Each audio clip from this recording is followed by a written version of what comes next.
الحمد للہ الذی ابدع الافلاک والارضین والصلاة والسلام علی من کان نبیا وآدم بین الماء والطین وعلی آلہ واصحابہ اجمعین اما بعد اللہم صلی علی سیدنا ومولانا محمد معدن الجود والکرم وآلہ وبارک وسلم۔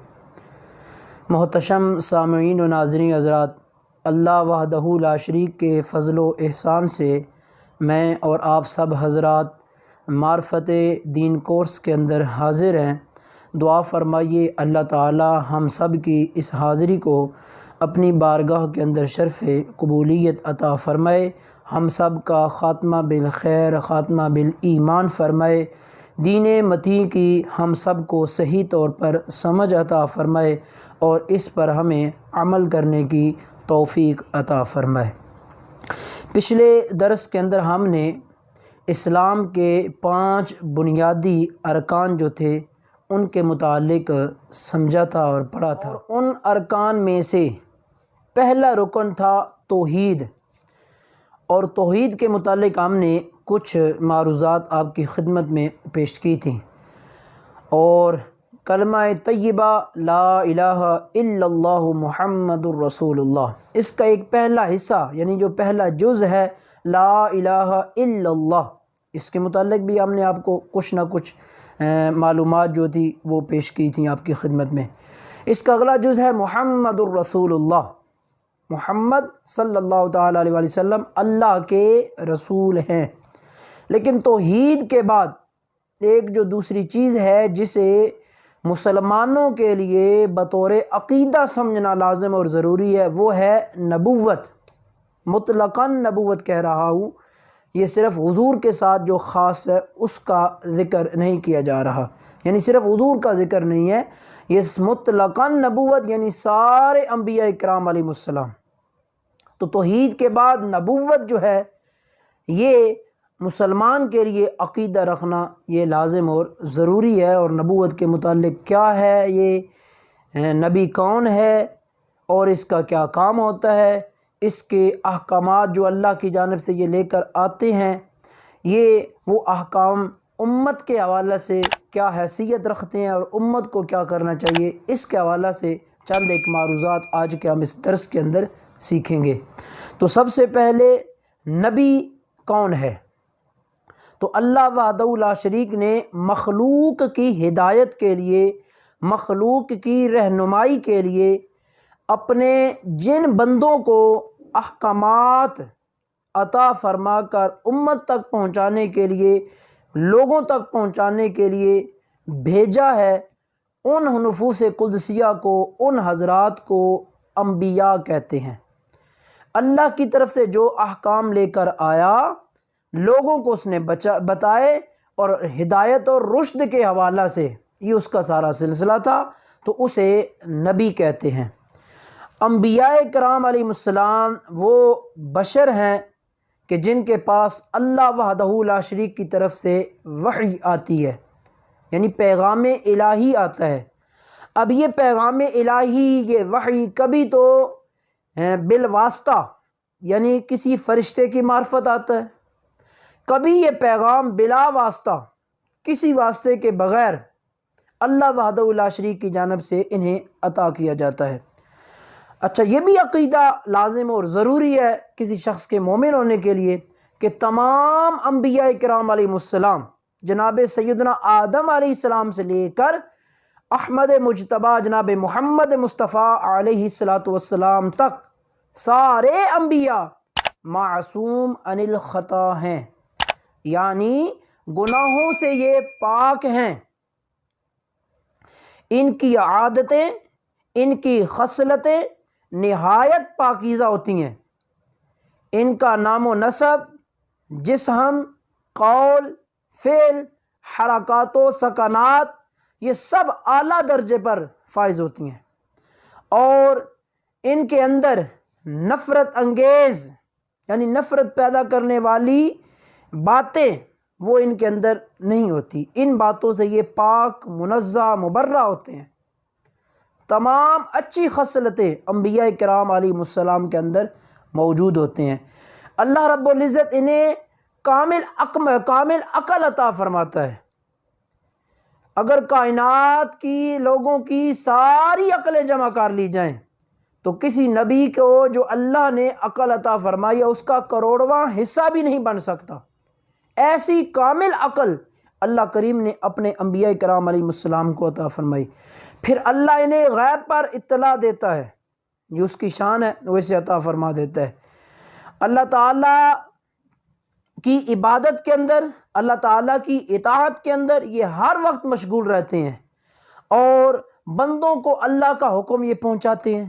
ان کا مشن ہی ہے، ان کا کام ہی ہے، اللہ وحدہ لا شریک کا حکم اللہ کے بندوں تک یہ پہنچاتے رہتے ہیں اور اللہ کا راستہ یہ دکھاتے ہیں، اللہ کی جانب یعنی آخرت بہتر کرنے والا راستہ انبیاء کرام علیہ السلام لوگوں کو بتاتے ہیں۔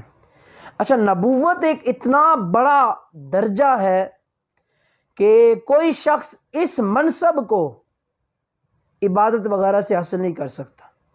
کبھی بھی عمر بھر روزہ رکھتا رہے، پھر سجدوں کے اندر پڑا رہے، پھر ساری دولت صدقہ کر دے، حتیٰ کہ اپنے آپ کو دین پر فدا کر دے، ہر ایک چیز لٹا دے، عبادت اور ریاضت کے اندر کسی قسم کی کمی نہ چھوڑے، یہ سب کچھ کرنے کے باوجود وہ کہے کہ مجھے نبوت مل جائے گی، ایسا ممکن نہیں ہے۔ نبوت اللہ کا خاص فضل ہے اور وہ جسے چاہتا ہے اسے وہ عطا فرما دیتا ہے، یہ اس کی شان ہے۔ امیر کو چاہے، غریب کو چاہے، جس کو چاہے اس نے یہ عطا فرمائی ہے۔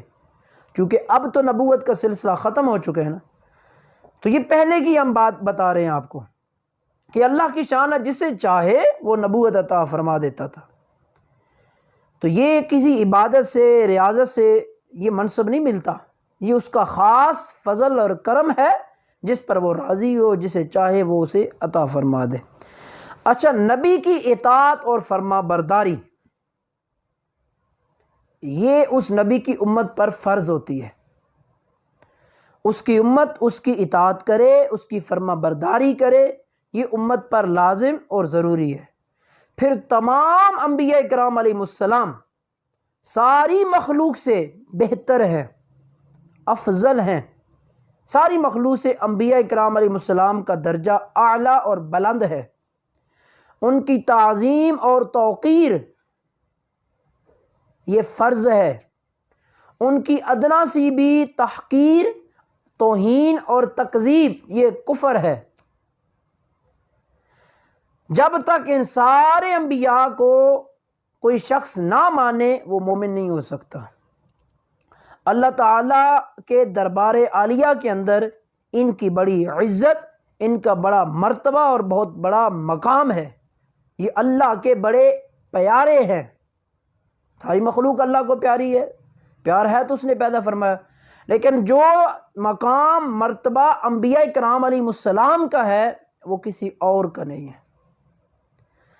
اچھا، اب بعض دفعہ کہا جاتا ہے کہ رسول ہوتا ہے، جیسے کہ حضور علیہ الصلوۃ والسلام کو رسول اللہ علیہ الصلوۃ والسلام کہا جاتا ہے، تو رسول کون ہے؟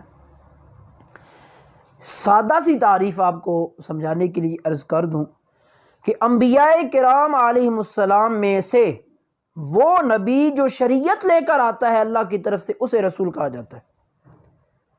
تو اس سے معلوم ہوا کہ ہر رسول نبی ضرور ہے، لیکن ہر نبی رسول ہو یہ ضروری نہیں ہے۔ تقریباً علماء نے جو وضاحت فرمائی ہے، میں ایک روایت کو ذکر کر رہا ہوں، 313 رسول جو ہیں وہ جلوہ گر ہوئے، باقی سارے انبیاء کرام ٹوٹل تو چونکہ 1,24,000 کم و بیش ہے نا، ایک روایت کے مطابق یہ بھی ہے، چونکہ جمہور کا موقف اسی پر ہے اس لیے اسی کو ذکر کیا ہے۔ تو ان میں سے تقریباً 313 رسول یعنی ایسے حضرات کے جو شریعت لے کر آئے ہیں وہ ہے۔ اللہ اکبر۔ تو تمام انبیاء کرام علیہ السلام اپنی قبروں کے اندر بھی زندہ ہیں، یہ بھی عقیدہ اپنے ذہنوں میں بٹھا لیجئے اور اس سبق کو یاد کر لیجئے۔ سارے انبیاء کرام علیہ السلام اپنی قبروں میں زندہ ہیں جیسے دنیا میں زندہ ہوتے تھے۔ کل نفس ذائقۃ الموت کے تحت ایک بار ان پر یہ حکم آنا تھا، ایک لمحہ بار ان پر موت آئی، اللہ نے اس دنیا سے انہیں اگلے جہان کی جانب رخصت فرمایا، اپنی قبور کے اندر وہ زندہ اور جاوید ہیں، اسی طرح جس طرح وہ پہلے زندہ تھے۔ سارے انبیاء اکرام علیہم السلام عزت اور اکرام کے لائق ہیں۔ یہ سلسلہ جناب آدم سے شروع ہوا، اور حضرت آدم ہی وہ ہستی ہیں کہ جن سے انسانیت کا آغاز کیا گیا، اور پھر بعثت کے اعتبار سے یہ سلسلہ آ کر ختم ہوتا ہے ہمارے پیارے آقا و مولا احمد مجتبیٰ جناب محمد مصطفیٰ صلی اللہ تعالی علیہ وآلہ وسلم پر۔ یہ اللہ کے آخری نبی ہیں، خاتم النبیین ہیں، یہاں سلسلہ ختم ہو جاتا ہے۔ تو نبوت کے متعلق آج کے اس درس کے اندر ہم نے کچھ معروضات آپ کی خدمت میں پیش کی ہیں، جو ہم سب کو چاہیے کہ انہیں یاد کریں اور ان پر عقیدہ رکھیں۔ انبیاء کرام علیہ السلام کے متعلق ہمیں کیسا عقیدہ رکھنا چاہیے، تو آپ کی خدمت میں جو معروضات پیش کی گئی ہیں ان سے آپ سمجھ سکتے ہیں کہ انبیاء کے متعلق ہمیں کیسا عقیدہ رکھنا چاہیے۔ کل کی نشست کے اندر ہم انشاءاللہ تعالی ختم نبوت کے متعلق، کیونکہ اب یہ نبوت کا سلسلہ ختم ہو گیا، آخری نبی ہمارے پیارے آقا علیہ الصلوۃ والسلام ہیں، تو ختم نبوت کے متعلق ہم کچھ سیکھیں گے۔ اللہ تعالی ہم سب کو دین متین کی صحیح سمجھ عطا فرمائے، اور ہم سب کو اپنے پیارے محبوب علیہ الصلوۃ والسلام کی محبت اور وفا نصیب فرمائے۔ آمین بجاہ النبی الکریم وعلی آلہ و اصحابہ اجمعین۔